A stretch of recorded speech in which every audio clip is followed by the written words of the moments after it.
Alright, well, I've been requested to record a video in the Alabama accent, so here it goes. My name is Jim B, and I come from Alabama, and I like to play the banjo, and I like my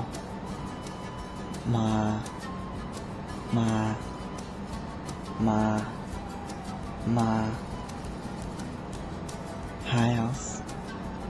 This is quite nice, and this accent is probably so bad. However, I'm trying. I must apologize because I can't think of anything to say in particular. So I might long periods of just silence because I can't think of anything. Nothing is really coming to mind. Now I'm gonna tell you guys about this new drink which I got recently. It's V Berry. It's an energy drink, and I kind of I needed to use this when I was studying because I needed to study all night. No sleep for me. It was all study non-stop. And after I've been studying at home, I went to uni and I did my exams for Chinese and Japanese, and those were pretty intense actually.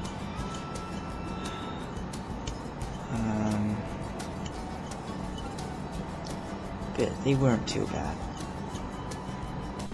I suppose I could just talk about random things, such as, well, this is a permanent marker which I borrowed it from the kitchen. It's a lie. I actually borrowed it from the dining room. And that's also a lie. I actually borrowed it from the living room. Or did I?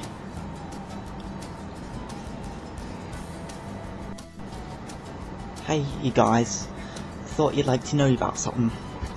This is, what do you think this is? What do you think it is?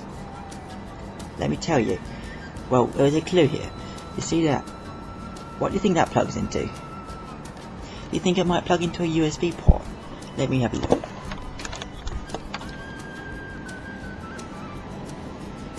Do you think it might quite possibly fit into there?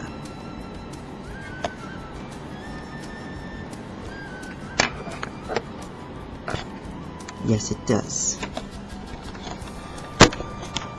It fits into there quite nicely because it is actually a USB device. Do you know what it is? It's actually a memory stick reader, or memory card reader, whatever you like to call it.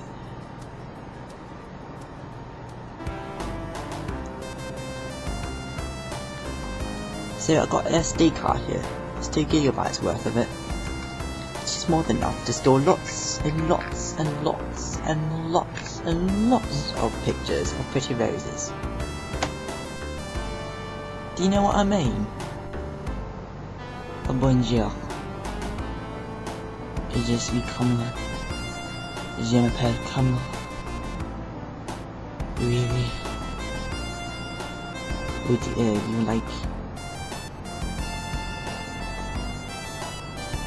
I just said something. What was it? Or did I just hear? I had somebody come. I had somebody pass my door over there.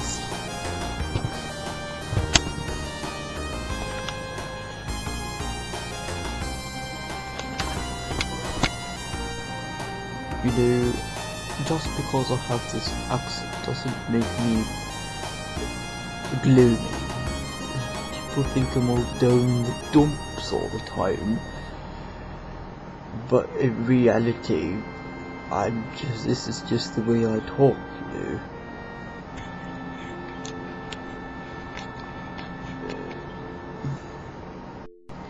You know, I would very much like to do that.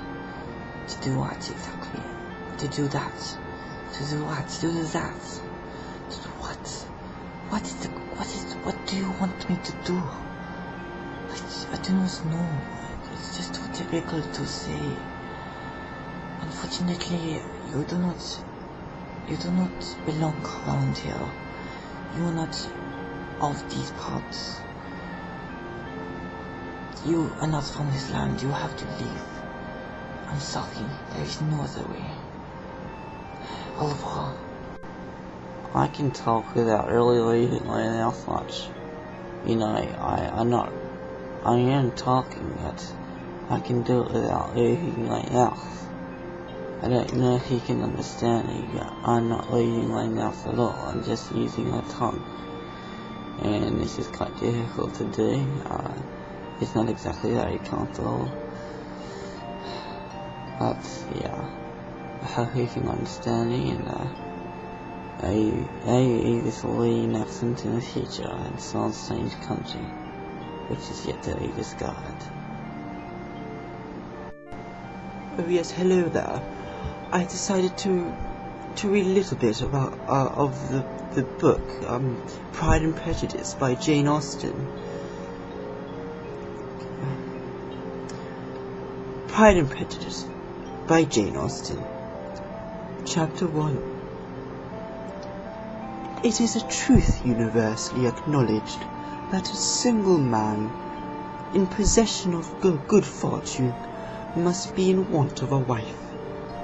However little known the feelings or views of such a man may be on his first entry in neighbourhood, this truth is so well fixed in the minds of the surrounding families that he is considered the rightful property of some one or other of their daughters.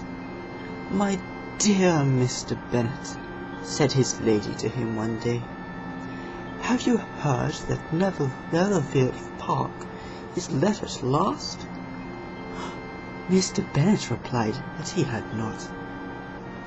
"But it is," returned she, "for Mrs. Long has just been here, and she told me all about it." Mr. Bennet made no answer. "Do you not want to know who has taken it?" cried his wife impatiently. "You want to tell me, and I have no objection to hearing it." This was invitation enough.